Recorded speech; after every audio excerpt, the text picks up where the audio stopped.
listening test. This test has 3 parts. In each part, you'll hear a number of different extracts. At the start of each extract, you'll hear this sound. You'll have time to read the questions before you hear each extract, and you'll hear each extract once only. Complete your answers as you listen. At the end of the test, you'll have 2 minutes to check your answers. Part A. In this part of the test, you'll hear 2 different extracts. In each extract, a health professional is talking to a patient. For questions 1 to 24, complete the notes with information you hear. Now look at the notes for extract 1. You hear a patient called John Smith with chest pain talking to his doctor.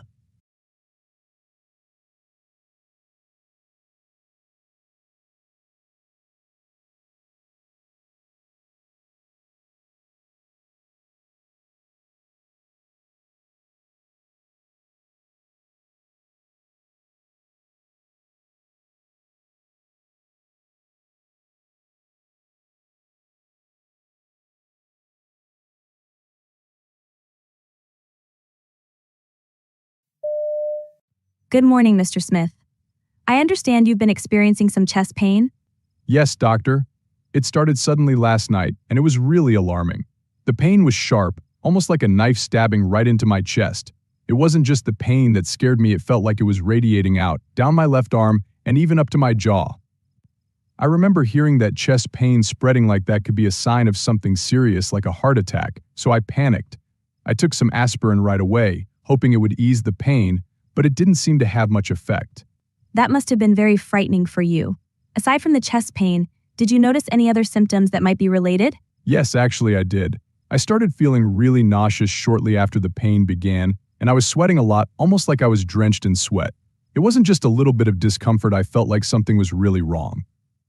The pain persisted through the night and didn't get any better by morning. In fact, it intensified, which is when I decided to call an ambulance.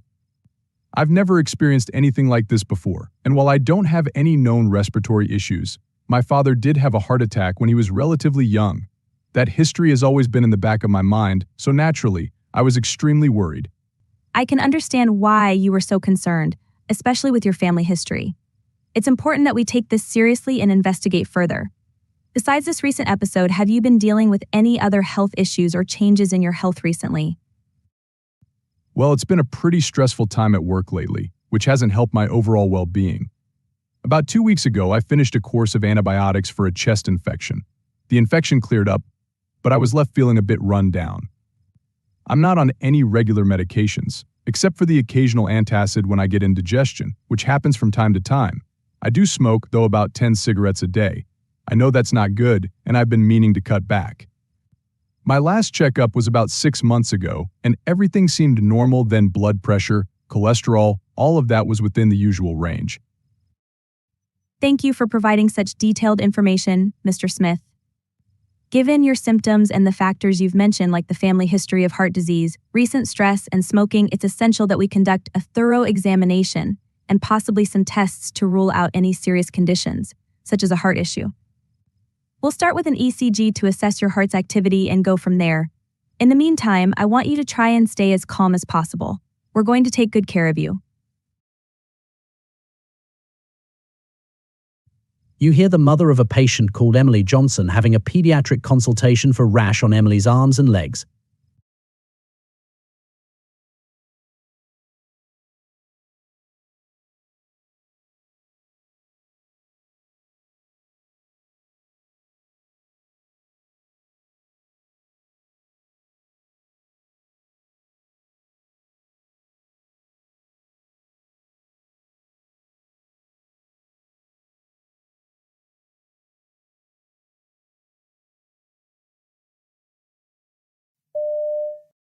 Good morning, Mrs. Johnson.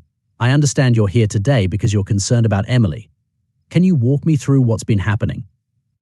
Yes, doctor. It all started about 2 days ago. I was helping Emily get ready for bed when I noticed a rash developing on her arms and legs. At first, I didn't think it was anything serious. I thought maybe it was just a mild skin reaction.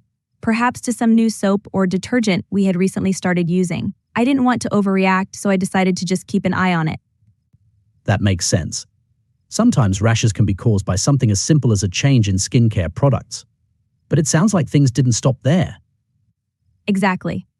Later that night, Emily woke up feeling really warm, so I took her temperature, and it was quite high, around 39 degrees Celsius. Naturally, I was worried, so I gave her some paracetamol to try and bring the fever down. It seemed to help a little, but not as much as I had hoped. The fever stayed pretty high, and she was very uncomfortable. I can understand your concern. Fever combined with a rash can sometimes be a sign of an underlying infection. Did you notice any other symptoms around this time? Yes, actually. By the next morning, the rash had spread. It wasn't just on her arms and legs anymore, but also on her back. Then, she started complaining that her throat was sore. That's when I really started to worry. I called our GP immediately.